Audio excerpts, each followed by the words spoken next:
Fala pessoal, eu sou Thiago Goulart, editor-chefe do vainvestir.com.br.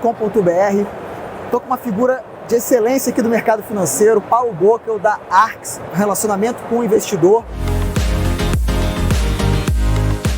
Paulo, fala um pouquinho pra gente, explica um pouquinho quem é o Paulo dentro da Arx. Carioca, casado, pai de 2 filhos, economista, já estou nesse mercado há bastante tempo, né? Já fui gestor de renda variável, gestor de renda fixa, já trabalhei em family office, diretor financeiro de empresa, diretor de RI e basicamente há 7 anos, antes numa outra casa e desde 2018 na Arx como responsável pela parte de relacionamento com investidores. Por falar em Arx, fala um pouquinho da política de investimentos, né? A casa é uma casa muito voltada para a questão de consistência de resultado, né? A gente está muito preocupado em ter, ao longo do tempo, retornos consistentes, né? O que quer dizer isso? A gente não quer simplesmente ser aquela casa que num ano é o primeiro e no ano seguinte ser a última colocada. A gente quer estar ali segundo, terceiro, quinto. Isso ao longo de um período de 3, 5 anos, a gente vai estar no topo. E é isso que a gente quer no final do dia. Você está percebendo assim, quais são os maiores desafios que você encontra, não só na Arx, mas na gestão, muitas vezes, que os gestores, algumas vezes, eles possuem no mercado? Hoje, assim, eu acho que particularmente o momento, né, acaba sendo um momento que você tem muita incerteza do que está acontecendo. E quando você tem muita incerteza também, acaba sendo mais complicado você traçar um cenário e ter uma certeza das posições que você está tomando, né? E aí, muito falando mais até na questão dos fundos multimercados propriamente dito, traz também uma oportunidade de ter retornos maiores, se você consegue, mas é um cenário que acaba sendo mais incerto e mais difícil você navegar. Bom, agora para trazer um pouquinho sobre os temas, né? Alguns temas que chamam a atenção na questão do mercado financeiro em si. Quais temas que a gente pode vislumbrar aí, que podem chamar a atenção e chamam a atenção de vocês para curto, médio prazo? Eu acho que uma das coisas que a gente olha muito é a questão do investidor acostumado a tomar risco e não tomar risco. A gente vive num país que, se a gente olhar desde o Plano Real, pelo menos, você teve retornos muito altos em renda fixa, né? No início lá do Plano Real, inclusive com taxas bastante elevadas mensais. Então, o investidor, de certa forma, ele ficou acostumado a investir e aí renda fixa, quando a gente fala renda fixa, é CDI. Virou benchmark, né? Virou benchmark, tudo ele quer olhar só CDI e não ter volatilidade. Então, a gente teve um desafio, até com a questão das plataformas, XP e tudo mais, de você ter diversificação do investimento. Saída do banco, né? Porque o banco, basicamente, ele oferecia fundo em CDI, né, com valor menor ou maior, mas o que mudava no final do dia era a taxa de administração e alguns fundos de ações e tudo mais, mas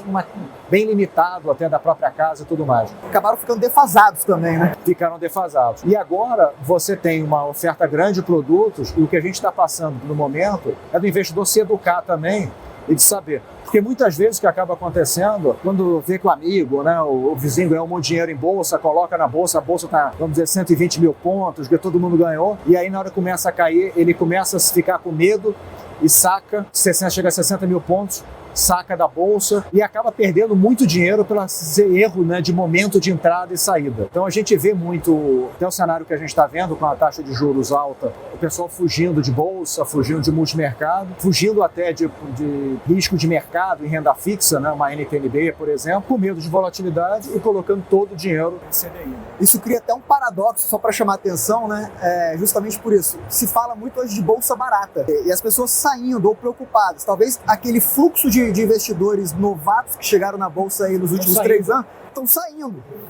Peraí, então quer dizer, bolsa barata não deveria estar mais constante, quando deveria ter visão de longo prazo? Mas o ponto que você tem hoje, que é justamente isso, assim, como agora, e o que acontece muito, você tem que comprar quando assim, o cenário está ruim, né? Porque aí você está mal precificado ou está barato. Agora, as pessoas preferem, por conforto, quando vê que todo mundo está ganhando dinheiro a 120 mil pontos, você entra na bolsa e acaba perdendo dinheiro. Mas agora, se a gente olhar até todas as vezes que a bolsa estava muito barata, é que o cenário estava ruim, né? Então, se a gente olhar ali no último ciclo, quem comprou ali final de 15, a bolsa estava 38 mil pontos, triplicou o investimento. Mas quem é que tomava risco, né, de comprar bolsa naquele momento? E esse é o grande ponto, assim, você não tem muita segurança, né, incerteza, você acha que vai tudo quebrar, tudo vai para trás, e aí você acaba querendo ficar aí no CDI, que te dá uma segurança de um retorno alto sem ter volatilidade. Então, isso que eu falo, assim, às vezes o investidor precisa, às vezes, saber que o fundo pode dar cota negativa, né? Isso significa que você não precisa se desesperar, principalmente em renda fixa.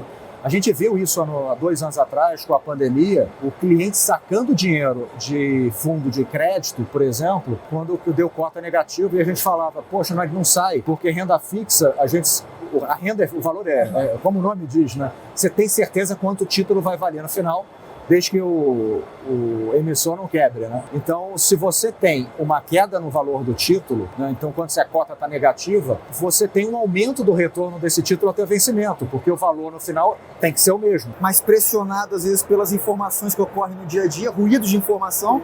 Ele vai, saca e não entende isso. Então, muitas vezes em renda fixa, o fato do fundo ter tido uma cota negativa, por exemplo, não é algo ruim. Só que muitas vezes o cliente acaba se apavorando e saindo da posição no momento que deveria ser o momento que ele deveria estar aplicando, porque aumentou o carrego, né? Aumentou o retorno daquele título, né? Dado que ela caiu. Pessoal, esse foi o bate-papo com o Paulo Bockel da Arx Asset. Até a próxima. Obrigado pelo convite.